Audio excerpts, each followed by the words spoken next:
Welcome to an overview of the Seychelles legal system. Here, the principal source of civil law is the Civil Code of Seychelles Act, inspired by the French Civil Code of 1808. This code, inclusive of its amendments, forms the backbone of civil law in Seychelles. Additionally, the Seychelles Constitution is a significant component of the legal framework. It ensures the safeguarding of private property rights and guarantees the right to freedom of expression and conscience.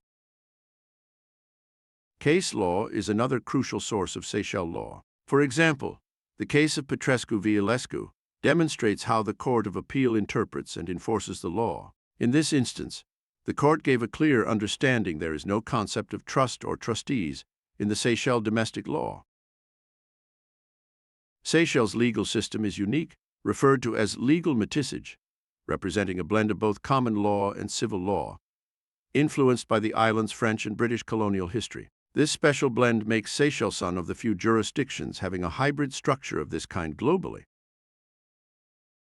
The Seychelles Legal Information Institute, SELI, and Judiciary of Seychelles provides free access to case law, legislation, and secondary legal materials, which are key resources for legal research and upholding transparency. Despite challenges faced by the judiciary, Seychelles continues to cooperate internationally to improve security and adhere to relevant treaties. Legal information access. The Seychelles Legal Information Institute, SELI, offers free access to case law, legislation, and secondary legal materials from Seychelles, which is crucial for legal research and transparency. In comparison to other countries, Seychelles' legal system is distinctive due to its mixed nature, which incorporates both civil law and common law elements, making it one of the few jurisdictions worldwide with such a hybrid legal structure. Do not forget to like and subscribe for more content on this channel.